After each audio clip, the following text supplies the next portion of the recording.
How to copy X profile link, or formerly known as Twitter.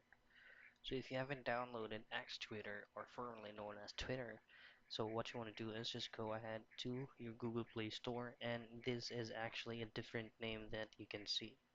So what you want to do from here is just choose on X, and this is usually indicated as X or X Corp. So this is formerly known as Twitter.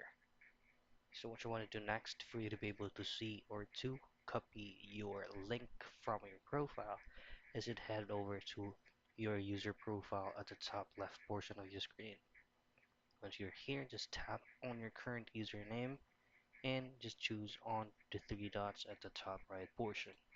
Now there is no actual option for you just to copy your profile link immediately. Well, what you can do is just to directly share your profile on any platforms associated with X Twitter. So that's it. That's the only way that you can go ahead and do for you to be able to copy your X profile link, or formerly known as Twitter.